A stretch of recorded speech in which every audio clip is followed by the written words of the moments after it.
Clarity Group. And this is CMS Connected on location.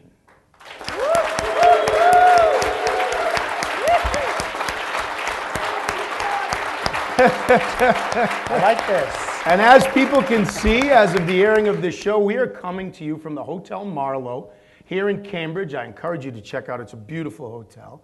We are coming to them, Scott, from the Intranet Reloaded Boston event 2015, brought to you by We Connect Global Leaders. What a great conference, what a great place. It has been a great conference, really has. Yeah. For sure. Good to see you, my friend. It's good to see you too, sir. And it's nice that it's not such bad weather out. We're finally seeing a little bit of spring in the air. It's nice to have it's that, Boston. You know? Baseball. But listen, it's baseball season, right? So, hey, that's good. All right, the subject of this edition of CMS Connected, the process of transforming your social intranet. What's bear this down to us, 30 seconds or less. What are we talking about here? Why is it important? Yeah, I think what it's about here is relevance, right? So intranet, even just that term, has kind of had a bad name.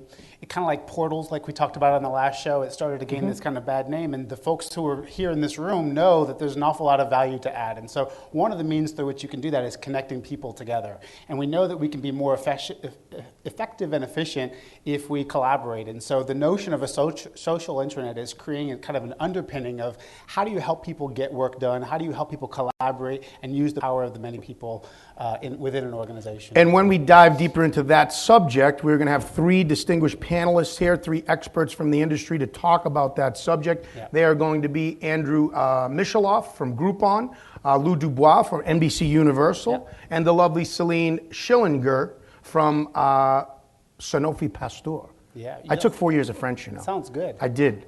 The only thing I know how to say French is Bostonian accent. Du pain de beurre. So if I get stuck in a village, I can ask for bread and butter. I'm screwed. Nice. So, okay, those are our panelists. A quick reminder about this show, if it's the first time you're watching it. We're on location. Sometimes we're in studio. It's called CMS Connected. You can find it at cms-connected.com, where you're watching it now, more than likely. Our sponsors, our lead sponsors for the show, Falcon-Software. The people at Falcon-Software can provide you with expert advice and integration solutions for all your creative, web design, web content management, and e-commerce, social or mobile needs, and Digital Clarity Group. DCG is a research and advisory firm focused on navigating organizations through the digital transformation process. All right, you ready, my friend? I'm ready. All right, let's dive into our news segment. We have three news items on this edition of CMS Connected. And the first one has to do with HP suing to recover more than $5 billion in the autonomy deal. So let me read the headline for you. The suit, which HP filed recently in March, also names, besides Michael Lynch, also names Autonomy's CEO, former CFO, Sushovan Hussain. Both are accused of fraud in relation to the HP acquisition of Autonomy in 2011 for $10.1 billion. What do you make of this, Scott? Number one, we've covered this many times before. Yes. I feel like, again, with the HP suit of Autonomy. Look, I think they're not going to find any legs here, and it's not because I'm not commenting whether or not there was fraud per se. I'm commenting that I think that this ship has sailed. It's time to stop crying over it. I think HP is doing far more damage to their reputation by continuing to dismiss them and make the Autonomy acquisition the redheaded stepchild of the organization. I think they need to stop focusing on that and kind of right the ship and focus on what's important. In fact, there was the kind of equivalent of an SEC body that's over in the UK. In the UK, yeah, and I forget the name of it. I apologize. But they recently dismissed this case, actually, and said that there wasn't anything there for them to go after. You know, number one, are you actually going to get $5 billion out of Mike Lynch? I think the answer is no to that. I think this is just much ado about nothing yet again, and we won't see a whole lot of traction except for some bad news. So the obvious question, does HP have a case here? Look, I think what the claim is, basically, is they inflated their revenues and carved off, a lot of the things that would have otherwise been categorized as services that they basically billed off as if it was product revenue, which is, of course, what substantiates the dollar value and the multiple that one gets when they're making an acquisition, right? And so what they're basically saying here is that there was inflated pricing and some fraudulent activities going on, and hence that's why you go after a CFO in this sort of a situation. I think, though, I don't know whether that's true or not. I think that practice is fairly not so uncommon, and I think Wall Street drives these companies to kind of do that. But I don't really know if it's happened or not. All right, news item number 2 on this edition of CMS Connected. I'm Butch Stearns. He's Scott Lewer. We are here on location at the Hotel Marlowe in Cambridge. News item number 2. We in the U.S. are more serious, according to this survey done by Nunwood, which is a British-based CX research firm, and a survey conducted with 7,500 U.S. consumers of 225 brands. We in the U.S., compared to the U.K., are much more serious and better at customer experience management and customer experience in general. Do you buy this? What they're saying is that the U.S. companies in general are better at customer experience than the U.K. companies. Okay. I think the lead of the story, what they said is, which I think is completely wrong, and this is what people who make good headlines do, is they basically say that the survey shows U.S. companies excel at customer experience. What they should have said is, versus companies in the UK is what they're trying to say. Overall, I don't think we're necessarily great at this. I think we've embraced it, that we need to focus on it, but I don't think that we shouldn't view that we are wonderful at customer experience in general. I just think that of the 225 companies they surveyed, U.S. came out a little bit higher. So if I'm involved in customer experience and I'm with a U.S. company and I read this survey and I say to myself, wow, we're pretty good. You're saying that I have probably a false sense of security here, that I should be examining what this survey's telling me, and the best of breed companies, I should be comparing myself to them. That's right. By the way, the 225 companies that they surveyed are the same ones that Forrester did, and it's maybe not an exact parallel, but mostly the big name ones are the same ones that Forrester does when they do their CXM survey. And basically, those are the brands that we all think of when we think about great customer service. I mean, those are the ones that they were looking at and profiling. If you look, though, across the world, how many tens of thousands or hundreds of thousands of brands there are, many of them, you can't compare yourself to the likes of some of the ones that are stated in here. So do you agree, before we move on, in the premise in this survey that American culture is also so deeply rooted in providing excellent customer service that it's more so than in other countries in general? That's the general premise of this. I don't know if that's true or not. I don't feel like I want to comment on whether or not other cultures value experience as much as we do. I do know that certainly as a culture the U.S. does. That being said, I also know that businesses value whatever brings them the almighty dollar. And right now, as a way to fend off kind of disruption, folks are realizing that gaining loyal customers is a pretty good darn way to do that. And so the idea of focusing on customer experience certainly isn't a bad one until you go and figure out how to improve your products and that. You are watching CMS Connected. This is our news segment off the top of the show. We are coming to you on location from the Hotel Marlowe in Cambridge at the 2015 Intranet Reloaded Boston event. We have an audience here for you that is watching the show live here in person. We are doing our news items. I want to ask all of you in the room, how many of you use Facebook? Raise your hands. How many people don't use Facebook? Okay. Nice. Okay. How many of you that use Facebook use it for business? Wow, a lot less hands though. So our headline item number 3, I think is brilliant by Facebook. A lot of things they do I don't agree with, but Facebook wants to host your news site's content. And here's the story. Facebook wants to get into the news business, but not directly, according to a post in Fierce Content Management by Lisa Hoover McGreevy. In this post, she references an article in the New York Times that Facebook has been knocking on the doors of major media organizations to chat them up about hosting their content directly inside Facebook so users don't have to leave the site to get their daily dose of news. Though no formal announcement has been made, apparently, according to the New York Times, the New York Times, National Geographic, and BuzzFeed are already on board. What do you make of this story? So, look, I think, like you said, smart for Facebook. I'd like to counter that. I think there's actually some down the road challenges for them if they go this. But look, in the same way that Airbnb has a really smart monopoly on, they've got all these hotel rooms, yet they don't actually own any hotels. Facebook has always been a content platform that actually doesn't provide any of their own content, and they do so by many of the people in this room who raised their hands and said, yes, I use Facebook. They get the masses to go create the content for them. In this case, by going after the publishers, they're basically offering them I think, what's the analogy basically when you, I don't know, they're offering a hand to somebody that essentially is going to end up smacking them in the face, because what they're basically doing is saying, hey, you publishers, you're awful at publishing your own content on mobile, your platforms are slow, you're not getting, and here we're going to bring you an audience immediately, and we're going to create a platform for you that's well adopted on mobile, and they're basically offering them this life raft that I think ultimately is going to be the demise of the publishers. I disagree with you a little bit. I think what Facebook is trying to say, whether the publishers accept it or not, is this: they're there anyway, so why not use our platform? Who are there anyway? People. Your customers, they're using Facebook. Yeah. So why not take advantage of that? Yeah. Right? But here's the downside, right, is basically now, though, think about this.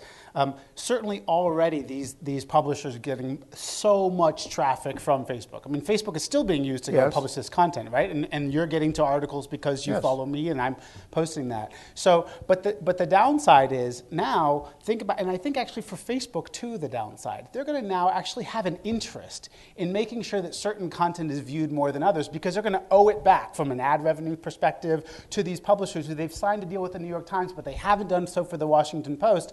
Right now, their algorithms are all up to us, that we go and promote content that we want to see, and you get that because of your friends. They're going to have now a considered interest in making sure that some content gets seen more than others. I think that's a challenge, and I think that the people will start to see through that. I think it's a threat to their brand. You're pretty smart. I don't know. Yeah? I don't know if I'm Does anybody smart, feel smarter in this room from listening to Scott? I do. He's helping me get through the digital transformation process. You are watching CMS Connected. We're going to take a quick break. We're on location at the Hotel Marlowe at the 2015 Intranet Reloaded event. We're back with more after this.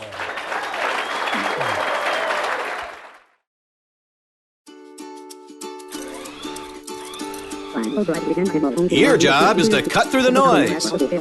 To succeed, you need to reach out to your target audiences in real time with messages that speak to them. You can't let technology get in the way of your brand. That's the spirit. FirstSpirit is a powerful solution that helps you effectively communicate and engage with your target audience. Get an awesome ROI. Success in the market means your message got through to the right people at the right time in the right way.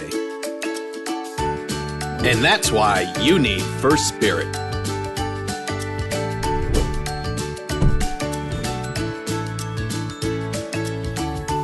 Get started with digital marketing. Visit www.espirit.com now. So you've got a great website. Your marketing team spends hours driving visitors to it and nurturing them into leads. And your sales team spends hours collecting, qualifying, organizing, and chasing those leads. Sales wants to focus on what they do best, selling, and marketing wants to get on with what they do best, creating innovative campaigns. But how do you make both teams happy? The solution is marketing automation.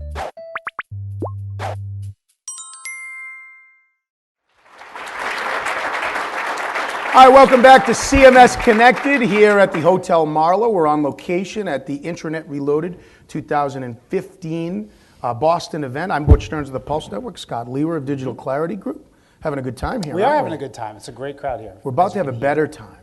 Is that right? Because we're going to have three distinguished panelists, and we're starting off with the showstopper. I know, it's going to be hard for the other two to live up to the first one. Well, that's why we put her first. Her name is Celine Schillinger from Sanofi Pasteur. Celine, welcome to the show. Thank you. I'm very glad. Yes, to be let's here. welcome Celine to the show. Please. So, Celine, tell us a little bit about you and Sanofi Pasteur and what you're passionate about as it comes to this subject that we're about to talk about. All right. So, if you ask me who I am, I'm a compulsive community builder. If you ask a few corporate dinosaurs that I know, they would say I'm a pain in the neck because I'm a disruptor, but I do that for the benefit of the company, and we have a mission that is awesome. It's to actually protect lives thanks to vaccination. So that's a great purpose, and I'm passionate about that. How do we engage with our patients, with people who need vaccinations, and how do we engage with our employees? I'm living this passion and making change happen. That's what I do. Great. Awesome. Thank you. Thanks for being here. Thank you. So to set up my first question, I said something at the top of the show that I didn't really get to clarify on, so I want to use that as the context for the first question to you. I mentioned that I said intranet sometimes have a bad name and have a bad rap, and I don't mean that they necessarily do, but what I mean is kind of historically they feel like to me that they've been a hammer looking for a nail in many cases, right? Help me understand kind of now, how do you look at these kind of, are people getting the idea of what you're trying to do here, where you talk about kind of bringing people together in this compulsive community builder? It's a little bit difficult to make it lively when everything is so controlled.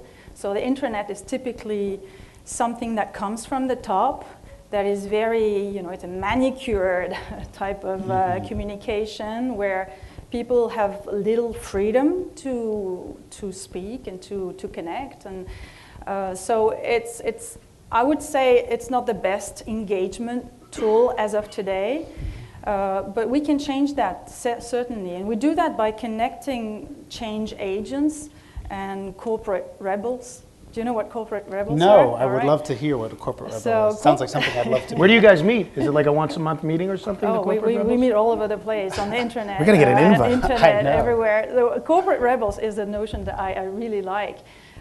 Corporate rebels love their companies, and they want them to succeed, but they want to reboot their corporate and organizational culture and install the 21st century digital native version to put, to make change grow from deep within the organization, to build on the emergence of change. So that's what we do, and I think it's a great service that we make for our organizations, in complement with some clever initiatives that come from the top. I don't say they don't exist, but you really cannot rely on top-down only.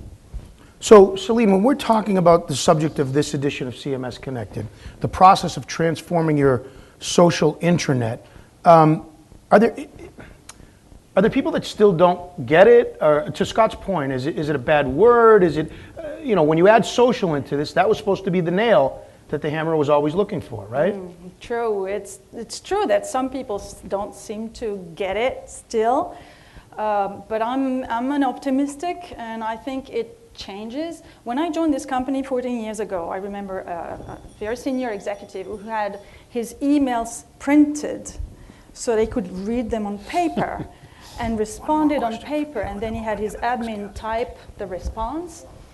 So that, it was not prehistory, it was only 14 years ago. And of course I know this person who's still in the company now types his emails and read them on the screen. So it does happen, sometimes slower for some people, but I'm confident it happens one conversation at a time and for various reasons. So I think we will manage it. We just have to build change and make it attractive and interesting and inspiring enough.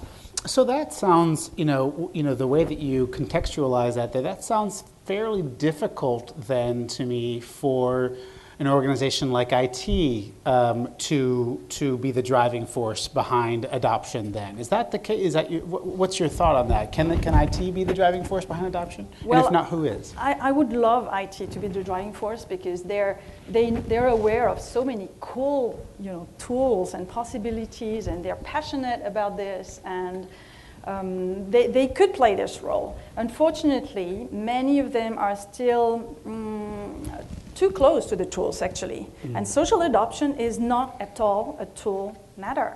It is a culture matter. So if we make it relevant and interesting and inspiring, but sticking to the business needs, that is where transformation happens. It doesn't happen with tools at all. Plus, I have great friends in IT, but some others are really obsessed with security and barriers and making it, and keeping their job, so making it complicated for end users so that they still have a job and they're needed. So this keeping intermediaries, keeping experts in the landscape instead of making open and easy for end users to do things, to play with the tools themselves, like Facebook,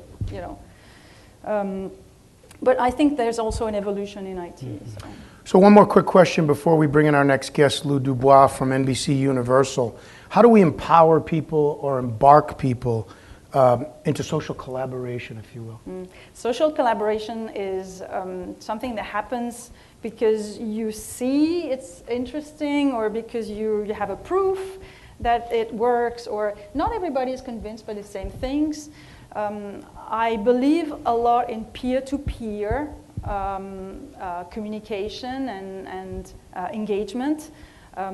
And I'm convinced that it doesn't come from the top. It's not because I'm asked to adopt this tool, but because a company is putting it, making it available, that I'm going to use it. But if I can see my colleague, my friend, my peer using it and making great progress with that, maybe I can come on board. All right, let's bring up Lou Dubois from NBC Universal. Celine Schillinger, everybody. How about a nice round of applause for her?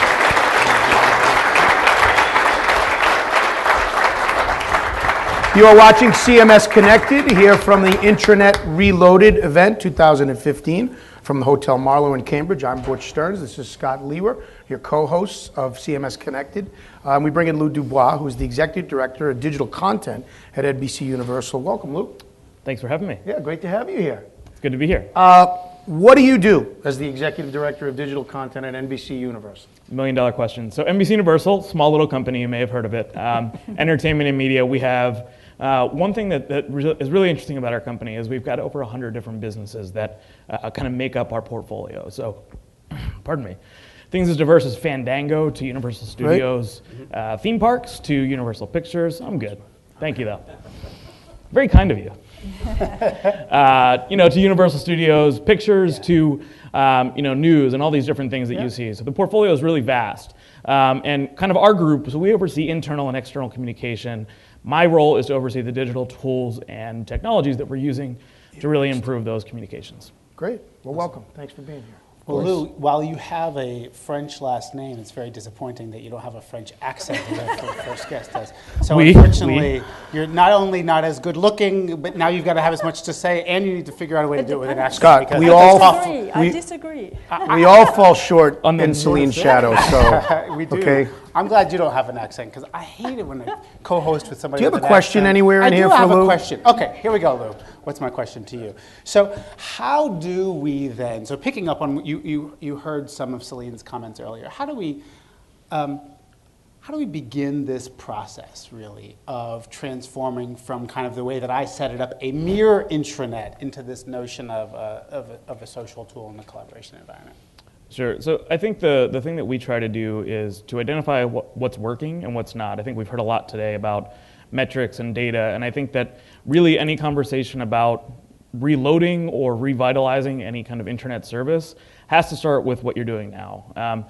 We look at the way that our employees are communicating and the way that our employee base kind of works, and you think about the rate of change that's happened in the past 5 years, right? Last week we just celebrated 5 years of the iPad being created, and so these things happen so quickly that you need to be willing to adopt. So it's kind of identifying what works now, and then sort of getting that data to inform what is going to work 1 year down the road, 3 years down the road, 5 years down the road. So for us, it's really important to kind of instill a change that is going to let people, not only do something that's working for them now, but also think about how it's going to impact their future. I think we've also heard a lot about mobile sort of ideas today and kind of using mobile phones. This is the future for us, especially when it comes to internal communications and working with employees, is how are you communicating with them on mobile devices? And I think for us, it's a particular challenge because a lot of our employees are not necessarily at a desk all day. So speak directly to our audience, our viewing audience, and the people in this room about getting buy-in from the top. Sure. What are the check boxes? You just talked about you have to do an assessment, an audit, if you will, about what's in place. What are they? What are the check boxes? Make these people nod their heads and go, yeah, sure. I've been there. Yeah. So I think that, the check boxes for us from an executive buy-in perspective is, it's what is the actual usage number on the intranet site, per se? What are the usage numbers on the mobile app that we've created? And then looking at it from there, when you talk about executive buy-in, I think we heard this earlier today, but getting the executive buy-in is really the key. I think that if you don't have people at the top really pushing these ideas, there is no incentive for those next level of managers and frontline employees to then use it. So I love the example of getting CEOs and executives to blog and to talk on video.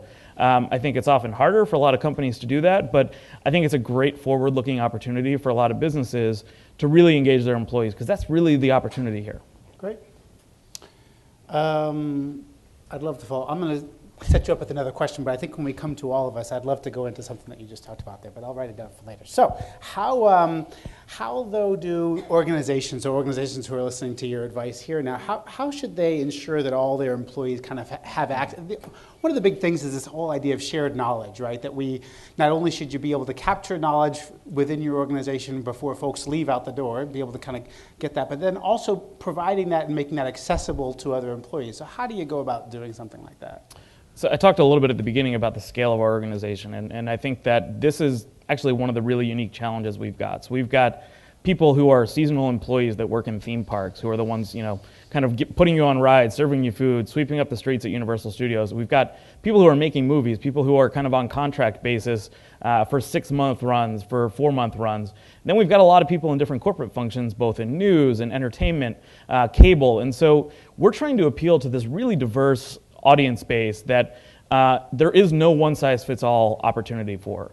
So I think that you really need to identify, and what we've tried to do is identify those different use cases. I love the idea of segmenting out your audiences and figuring out who the different users are and what their kind of use cases are, and then you can create something for that particular user base. So I think for us that's really the key as we look at getting adoption across the different groups, is actually getting the different groups kind of identified and recognized first, and then creating for them. So your new movie is Rambo 6. We're going to throw to a clip from it. Yes. Oh, which clip did you use? A little too far. Round of applause for our guest, Lou Dubois. Let's bring Andrew up. You guys could slide over. Andrew Misheloff is the Global Enterprise Social Business Strategist at Groupon. Andrew has been here for the conference all this time. Please welcome Andrew Misheloff. He already said to us, Gary, we spoke for you. He already said to us, do you mind if I wear my Flyers hat? And as a Bruins fan, I said, well, they're not in the playoffs anyway. So. But then again, the Bruins might be out of the playoffs in a couple of days, too. We won't talk about the Maple Leafs. Anyway. Andrew, welcome. Thank you. Thank you for having me. Same question I asked the two of you. What do you do at Groupon, and what are you passionate about? What I do at Groupon is I achieve the impossible. I was hired into a 2-year-old 6-foot giant that was growing exponentially, and we went from a couple of countries to 48 countries very, very rapidly. A lot of it through inorganic growth, so a lot of acquisitions. And the goal for me was to come in and figure out how to make sense of all this, how to bring everyone onto a single platform for communication, collaboration, connection with your coworkers around the globe. So again, before Scott goes at Andrew and we ask some more questions, you have questions in the audience, we're going to go to you as soon as we're done with Andrew and take any questions. Please get Elise's attention, and she'll come over to you and stand up and say your name, your company, and ask your question if you have one. Go ahead, Scott. Okay, great. So that's really interesting, and I think I've changed my question now hearing your setup, which is that coming into a 2-year-old company, I'd imagine, where Celine set us up talking about culture being so important here, and that I think the culture is more important than the tools are in sort of adopting these sorts of things. Given that you were at the infancy of the culture creation process, I think, for your organization, is it easier to kind of launch an enterprise social business platform for you because you had this kind of more moldable, more malleable, at least, clay, do you feel like? And I guess what advice would you give to others who are trying to do that, who might not, by the way, have that advantage? Sure. I think it goes both ways. I mean, the fact that I'm able to come into an organization that does not have a 20-year-old culture or a 100-year-old culture in some cases made my job a little bit easier, that I could help to create that culture through the technology. But at the same time, I'm dealing with a generation of millennials, of 20-something, that grew up with Facebook, that grew up with these other social tools, that if I didn't come out with a rock-solid platform from day one, I'm not going to get a second chance to earn their respect and earn their, to win these folks over. Yeah. So I had to come out with something that was ready to hit the ground running, was going to address the key needs of the organization, and was going to be scalable on a global scale, on a global level. So while you had the opportunity to sort of establish a culture, talk about some of the challenges you had with doing that, but also doing it, trying to drive change management when you have such a globally distributed workforce. I mean, you mentioned millennials, but you got them all over the world. Right, that's correct. So one of the first things that I did at Groupon was to create surveys that were going to go out to the user population, go out to key stakeholders within the organization. I needed to learn about Groupon. I needed to learn about what were the key pain points of the organization that this platform could address. I was also coming into this as the sole owner of this platform, so a one-man operation working to create change within a global organization that was in 48 countries at the time, 12,000 users. So not an easy task. I wasn't going to try and boil the ocean. I couldn't. I'm one person. So I was able to identify 3 core use cases that were a recurring theme across the organization. So not just in North America, and I didn't want this to be a North American-centric technology platform. This needed to resonate with folks in 48 countries. So to come out with that survey question, figure out what are the key use cases, deliver on that with effective communication so that the users understood what to expect for round 1. Let's have one more question before we go to our audience for some questions from you. Sure. Did you say what some of those, can you talk about some of those 3 use cases for you? Because I think that's really interesting. I love the idea that you've just got to have this purpose. These are the nails. So tell us the use cases. Right. So some of, getting down to brass tacks, some of the use cases were quite simple. And again, they were universal in 48 countries. So not NBC Universal, just Universal. Yes. You're good. Yes. See? See? Number one. See how I did that? Number one, and very simple, was a corporate directory of employees. So how do we have a single repository of employees that's connected to company infrastructure, systems like Active Directory, so pulling in all the employees, provisioning and deprovisioning of accounts, but just knowing who are my coworkers in Palo Alto, in Seattle, in Tokyo, in London. I had, before this platform, we had, again, 48 separate countries where we had presence. A lot, again, through acquisitions. Each of these countries, in effect, had their own version of an intranet platform. Once we were able to migrate that all onto a single directory, then I could roll out a platform that was connected to the system, one single corporate directory, so you could find anyone, anywhere with any expertise. So that was number one. Sorry, do you want to continue? Oh, yeah, no, go ahead. I want to hear 2. Number 2, corporate communications platform. Again, we had 48 countries. Every one of those countries had their own communications tool, whether it was email or some other system of record. This was going to be the single source for company news, both internal and external.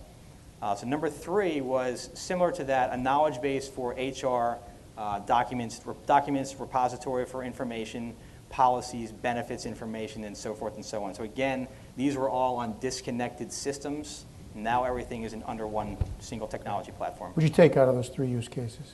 What did I take? Yeah. They sound, I think actually, it's the funny thing is they sound really familiar, right? I mean, those are use cases that I bet everybody in this room can relate to. That whether it's the corporate directory, that's one of the things that come. What you don't get to have the advantage of is that I bet you everybody else in here who has people in the single location, the most popular part of the intranet is the lunch menu for the cafeteria that day. So you don't get the advantage of that. But these sound, I think that even in a kind of new, up and coming, but globally distributed workforce like you have, these use cases really resonate. I think that's the thing that I take home. All right, let's go to our audience. If you have questions, raise your hand. We have our experts up here, Andrew Michaloff, Lou Dubois, and Celine Schillinger. Who's got a question, raise your hand, and Elise will come over to you. Take a selfie. So I'm right over here, Elise. Let's start right here. Please stand up, say your name, speak loud, and your company, and your question, and who's it directed to. I want to get in on the selfies, by There the way. was a selfie on the stage.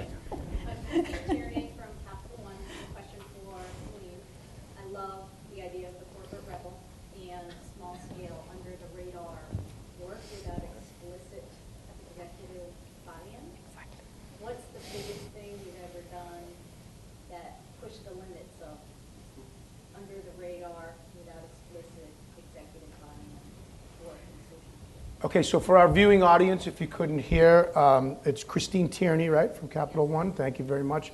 What's the biggest thing? Say it again, please. The biggest thing that you've done that's pushed the limits of that under the radar experimentation without explicit executive buy-in.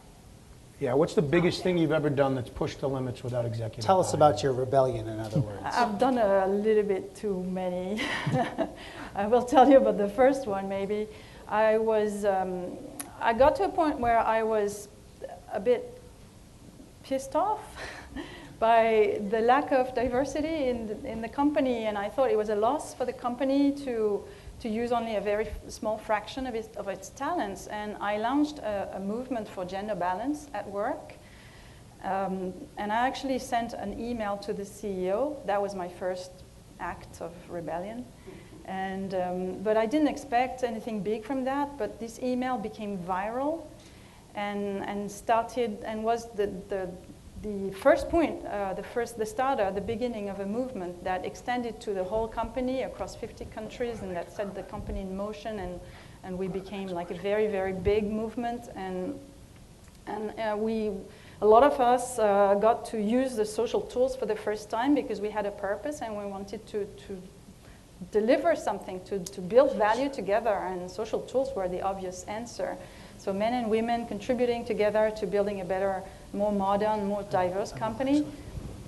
And that's where everything started for me in terms of my change journey. You know, Celine, I think that's a great example, but I wonder if it also isn't the biggest nightmare, I think, of sometimes of a corporate organization and the pushback that you see when they kind of allow social into their enterprise, as if they have a choice, by the way, but where they have a sanctioned social place, is that the water cooler is that much more expansive now, and you can get these kind of challenges to status quo in that way. How do you, and I guess I'll open this up to the others on the panel as well, is have you felt that as a pushback, as a kind of worry by the organization, and how do you kind of make the case, but how do you make the case for this kind of, even in spite of that? I can take that. I mean, I think that, there will certainly be, a bit of worry around social, right? There always has been, especially from a corporate perspective, that it's not a controlled message, right? And this is a big change for a lot of the way that we operate. I think that the thing that happened, a few years ago, where I think it hit a lot of executives that there is no controlling this, right? And so we either need to adopt with it or become irrelevant. Mm-hmm. And so this is where I think, particularly when you look at, I think her example is a great one, where you use kind of empowerment of employees and using the right people to actually get something done can actually change the mindset of that executive who may be not so willing to buy into that social mindset. This is happening both on the internal side and the external side, right? I mean, this is why, and I used to work in the news world, and so, it's why the newsrooms have been completely disrupted by, real-time information flowing. You guys talked about Facebook and everything like that earlier. Right. It's completely shifted in the last 4 or 5 years. Right. So, gone are the days you held that story until 10 o'clock. Trust me. And I, to add to that as well, I mean, if employees aren't doing it on your internal platform, they're doing it on Facebook. If they're not doing it on internal, they're doing it on YouTube. They're doing it on Twitter or Pinterest. They're doing it somewhere else. Yeah. Give them a platform to do it. It's safe. It's within the confines of the corporate infrastructure, and it can be moderated. Yep. And you can get something good out of it. All right, a couple more questions. Let's go right here. Elise, name, company? My name is Ken Barnett, and I'm with Disney. Ken Barnett with Disney. Great. What's your question and for who? My question is for all 3 panelists, and it's simply, what is the biggest challenge that you're currently facing with your intranet today? Wow. What is your biggest challenge, let's start with you, Andrew, that you're currently facing with your intranet today? Right. So our biggest challenge has been, from the beginning, is getting more executive buy-in. We've had a lot of ground-up adoption and use of the platform. Executives are buying in because that's where everyone is and that's where everyone is communicating. But getting them to be more active participants, which really will help me to fulfill my overall vision for this tool, which is an employee engagement tool enabling folks within the organization to feel closely connected with leadership, understand the vision of leadership, and help them to drive their vision to success of the company. So getting leadership more involved, whether it's just daily blogging, producing video content, giving them a name and a face, and letting people see them in 2 dimensions, at least. So again, being so globally distributed, opening up that line of communication to executives has been something that we're really heavily focused on at this point. So Lou Dubois, NBC Universal, what's the biggest challenge you're facing with your intranet? Yeah, it's a problem. It's a challenge that I think I'm actually surprised we haven't talked more about today.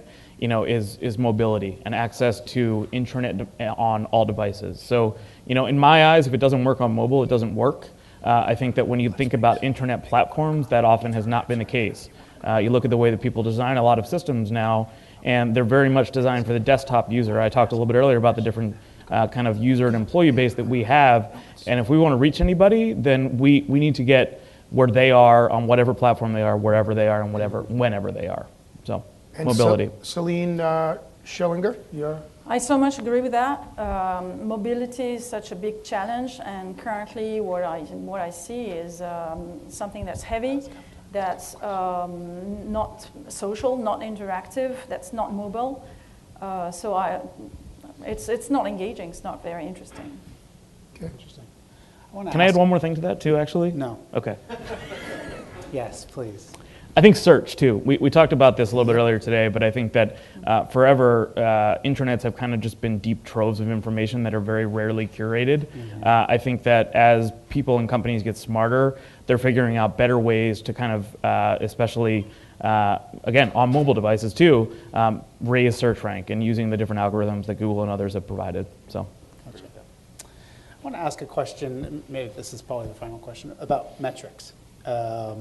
Lou, you said earlier something that I said I was going to dig into a little bit later because I want to disagree with you. You said that you look at the kind of numbers of visits to the site, number of visits to mobile. I think there's a lot of ways to go and get visits, right? We could go post pictures of cats and that would get visits. You could go do a lot of things to get visits. I wonder if I can't challenge you to give me better metrics and you others up here to kind of, for example, Andrew named a couple of use cases that you really wanted to kind of go out and conquer, and you guys have set some pretty high marks for what you want to be able to do. How are you showing executives that you're starting to hit the mark? A quick disclaimer in the show, this is the point in CMS Connected where Scott expertly slips in. You can get all the analytics you want. However, what you need is analysis of those analytics from a firm like Digital Clarity Group that can transform you into the digital process. Come on, dude. That was sweet by you. Come so on, answer the question dude. any way you would like. Nice job. That was good. Thanks a lot. Whatever. So an analytics question from an analytics guy. Shocking. I think that you're 100% right. I mean, I think that the numbers don't make sense unless you make sense of them. And so, I think that we look at page views and unique visitors and time spent on site. Video views, video starts, video ends. I think that all of the numbers do matter. I think that it's ultimately though what you end up doing with that. And for us, we do a lot of different things from a global communications perspective within our company. I think that you look at the numbers, and the numbers will only tell you a certain part of the story. You need to actually go out and talk to people. So we actually do a lot of that, with employee focus groups. We do it with an employee survey every year. We learn information beyond just that kind of the basic numbers, and I think that to me, yes, it's an analytics question because that's going to be the easiest way to tell the story, but beyond that, it's a people question. Good stuff.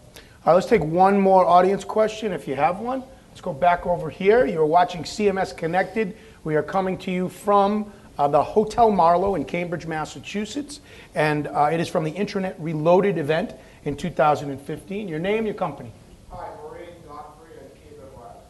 Maureen Godfrey from where? Oreen, I'm sorry. No problem. Cable Wireless Communications.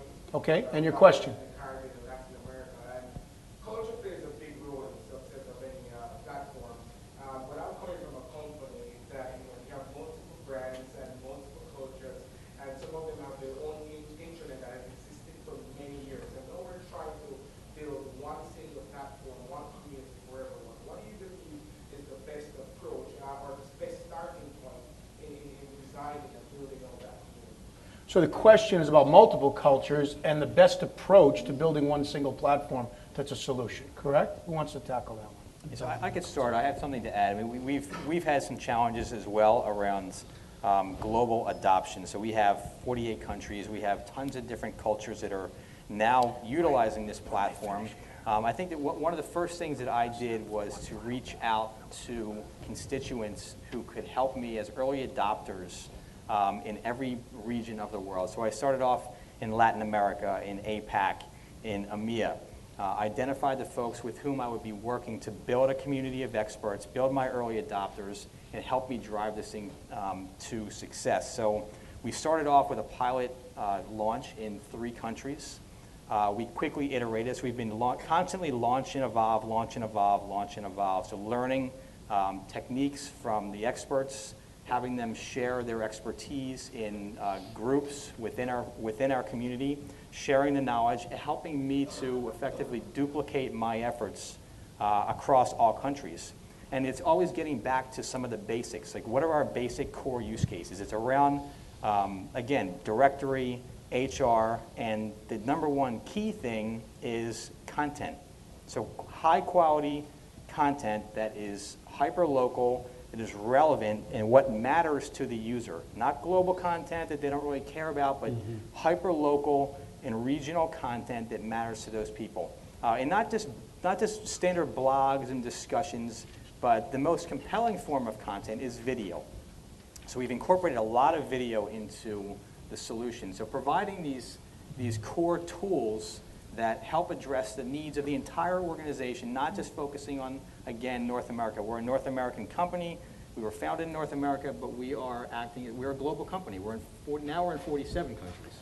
All right, for the sake, very good. So yeah, so that's been our technique, is to engage users and identify your experts community around the globe that can help you drive your vision and help you duplicate your effort in every region. Helpful, Maureen? Okay, let's finish up with a quick comment from all 3 of you on the subject of this particular episode of CMS Connected, the process of transforming your social intranet. Sort of a takeaway for everybody in this room, for everybody that's watching. What's the one thing you want to leave them with? 25, 30 seconds or less. We've heard a lot about mobility, about search, about getting buy-in from the top, about joining the corporate rebels. I still want to know where you meet once a month. But Twitter. Let's start with you. Celine, what's the one thing you want to have as a takeaway? The one thing is something that was inspired to me by John Hagel, a recent conference. He said, if you think that change is a rational process, that you need to gather all the right data, do the right analysis, and present it to the right people, you've already lost. Mm-hmm. It's not a rational process. It's a political process. Mm-hmm. Great. Lou Dubois? I would say that we can sit up here and talk, in very generic terms about our company. I think you need to figure out what works for you and your culture and your people. I think that everywhere is different, and so my biggest thing would be, take all the points that we've talked about, but then apply it to your people and to your businesses. And Andrew? I'd say that, actually two things. So one is, is to continue to partner with the right people, both internally and externally. So you have your adopters and you have the right solution partners. That's number one. Number two is to create your vision early, but keep it high level enough that you can remain strategic and continue to evolve as the needs of the organization change. Andrew Michaloff, Lou Dubois, Celine Schillinger, thank you very much. How about a nice round of applause?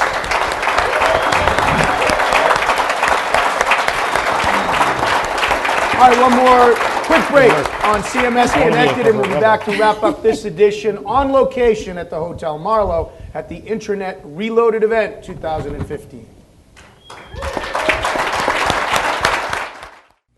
All right, time now on this edition of CMS Connected for our Spotlight segment. And in our Spotlight segment, we are going to be reviewing eSpirit's CMS platform. eSpirit was founded in 1999 with European headquarters in Germany and U.S. headquarters right here in our backyard in Lexington, Massachusetts. They are the manufacturer of FirstSpirit, the CMS platform of eSpirit. FirstSpirit software enables the creation, management, and publishing of content across multiple channels, including corporate websites, company intranets and portals, extranets, print, and mobile devices. And to talk more about eSpirit and FirstSpirit, we bring in our good pal, Sonny Lenarduzzi from Falcon-Software. Good morning, Sonny. How are you? Good morning. I'm good. How are you? Excellent. So let's talk about eSpirit first in particular, or the history of FirstSpirit, if you will. Give us the background. Yeah, well, like you mentioned, I mean, the company's been around for quite a long time, 16 years, and the product actually has a really interesting history. So it was developed by two individuals who worked within the education industry, and it was developed first as a prototype, so it kind of has that engineering DNA built right into it. It was originally founded in Germany, and it's evolved into a few different iterations over the years, coming to North America in 2012, so it's fairly new on the marketplace here. And it's really positioned in the market as a best of breed approach. And I would say as it's evolved over the years, it's kind of a hybrid between a content management system and a portal. And because of that, one of their strongest assets is customization and personalization for the platform. So let's talk a little bit more about the pros. You said customization and personalization. And what I thought you said at the beginning is very interesting. I mean, with the DNA, both from education and engineering, I would imagine that, what this is founded on, what it's built on, is teaching, learning, helping solve problems. Absolutely. And I would say that right there is one of the biggest pros to going with this option. However, what you could consider one of their biggest pros and their biggest assets, like I mentioned, it could also be considered a bit of a con and pigeonholes FirstSpirit for some companies when they're looking at their options. So because the product is primarily focused on core content management and integration, that, like I said, is one of their biggest assets. But if you look at other tightly coupled suites like a Sitecore and Adobe, they cater to a plethora of customer needs. And in the digital marketing landscape, marketers are looking for analytics and other peripheral requirements, and those tightly coupled suites do offer those, and it's kind of an all-in-one solution, whereas FirstSpirit has maintained their stance as a product that's focused on content management, and it's a single entry point. It is extremely easy to use and integrate with other applications, but I think getting in the door for them has been a little bit more challenging. It's definitely a hub and spoke model, which can be great in a lot of different ways, especially when it comes to, like I said, integration. And on the flip side of this side of things, if you look at full service suites, something that they face as a challenge is integration and working with other applications. So that's where FirstSpirit definitely has an advantage, possibly over competitors. So, Sunny, when you talk about FirstSpirit and eSpirit, and you mentioned customization and personalization, does that mean it takes longer to implement? Is it less user-friendly than some other all-in-one solutions? No, I think this is an editor's best friend, this platform, and I actually think it's easier to implement. And the reason I say that is I think marketers tend to want to address this long list of problems, and so they're going to all-in-one solutions and options like Adobe's and Sitecore's because they see that they can address everything in one quick fix, but it's generally not a quick fix. And FirstSpirit has a lot of background with content management specifically, and they have so many applications that they work with that it's actually a very quick time to market and very, very easy to implement. So they see the need to integrate in order to meet customer challenges, and they're extremely flexible in their offerings as a decoupled solution. So that's one of their biggest benefits. And it has the ability to connect content and deliver content to any third-party delivery tier like Demandware, Java delivery tiers, .NET tiers. So the flexibility makes this extremely easy to integrate and extremely quick in getting to market. Sunny, what industries are their sweet spot? What industries does eSpirit cater to? I would say retail is probably the biggest because it depends on commerce for the front-end delivery tier. Financial services is another one because of the secure delivery of content. Complex manufacturing, actually, because there's so many parts and data that need to be organized. And one that I see as a huge opportunity for them, but because I said they're fairly new in North America, and I would say marketing is one of their biggest challenges. People aren't quite aware of what they're capable of doing. Travel and hospitality is a big opportunity for them. They haven't broken into it entirely, but because of things like booking agents or booking engines and integration with multiple content repositories, it's definitely a great opportunity for them to be involved in that industry as well. And I know they work in the automotive space too, Mercedes being one of their biggest clients. And Sunny, who are some of eSpirit's biggest competitors? I mean, the usual suspects, Adobe, Sitecore, Oracle, and in the open source space, as far as competition, I would say Hippo, Acquia, Drupal.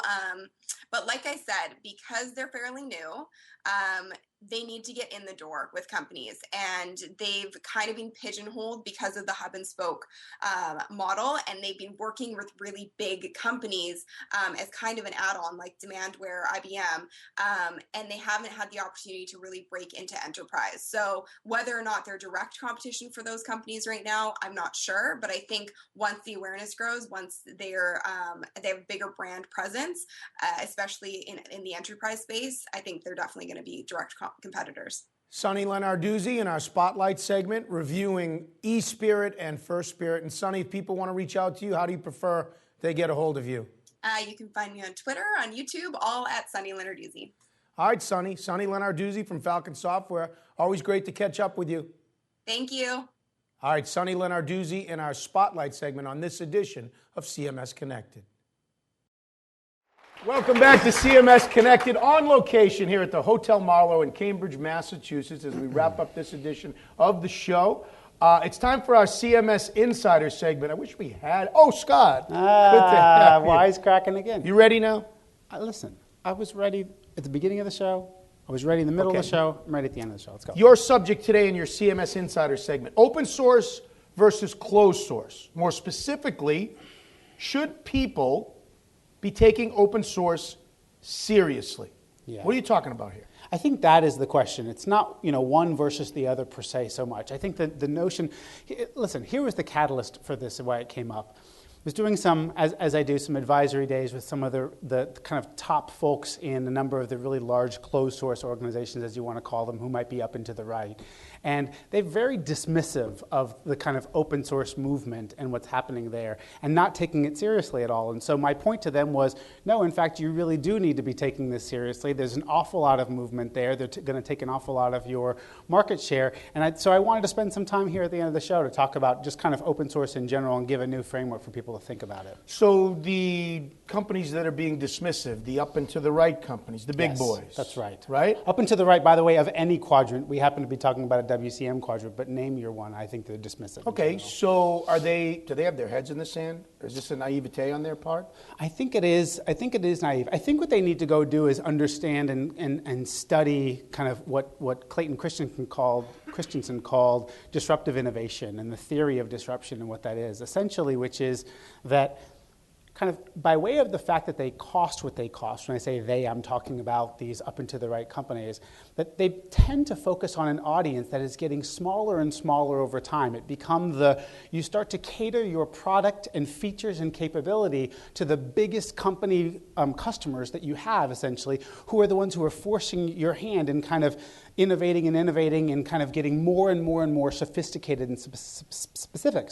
But by doing that, you essentially dismiss or leave open to your competitors the kind of larger body of an audience who could potentially make use of these sorts of tools. And so you open yourself up to competition by creating a more and more sophisticated product that becomes more and more expensive. And the delta between what your products can do and what your average customer is actually doing with it only grows. So if those companies are not taking open source seriously, in your opinion, or seriously enough, who is taking open source seriously? I think this is what the threat is. The threat is, and by the way, I'm going to get a lot of, people are going to beat me up about being, oh, you're waving the open source flag. What else is new? I'm just telling you what disruption theory says, which is you go look at the web, go to Built With, and I mean, how much of in the CMS space, for example, are people using, I think WordPress is 40-something% of the web today. And by the way, that which is not in that 40% is either on other open source platforms for the most part, or they're on no platform whatsoever. But they're not necessarily these big, huge names that we think about when we talk about big enterprise tools. So those who are taking it seriously is the average buyer out there. And by the way, that buyer is having to pay less and less and less as these capabilities get more and more commoditized, thus eating into the potential of the big boys. I think I dropped the lead on this one from the start, so I'll go back to it. Why should the people in this room, the people watching CMS Connected, why should this matter to them, this debate? I think there are very few, when I say very few, I'm saying relatively few, folks who actually need some of the very sophisticated capabilities of some of the very top tools, the most expensive tools. Now, that might be everybody, by the way, in this room, I guess, but I'm talking to the masses generally, that there are few relative to the folks out there that actually need those very sophisticated capabilities, and there are an awful lot more alternatives every single day from mid-market players, lower market players, open source players who are basically coming in with lower prices. We should not view price or the nature of whether or not a license is open source or not as whether or not it's capable of handling your needs. Nice job, Scott. Hey, thanks. All right, so as we wrap up this show, a couple of goodbyes and thank yous. We thank the people at the Hotel Marlowe here. We thank everybody that works to put this event on. We connect global leaders for the Intranet Reloaded event. And as always on CMS Connected, we thank our lead sponsors, Falcon-Software and Digital Clarity Group. A programming reminder, if you're watching this show, May 20th is the next episode of CMS Connected, and we're going to be discussing social media marketing. And thanks to you for our audience here at the event. You guys are awesome. Give yourselves a round. Good job. So again, if this is the first time you've seen the show, you people here in the room, you're going to love the way we end this. So get connected. Stay connected. With CMS Connected. See you next time. Awesome. That was good. I like that. I love the live events.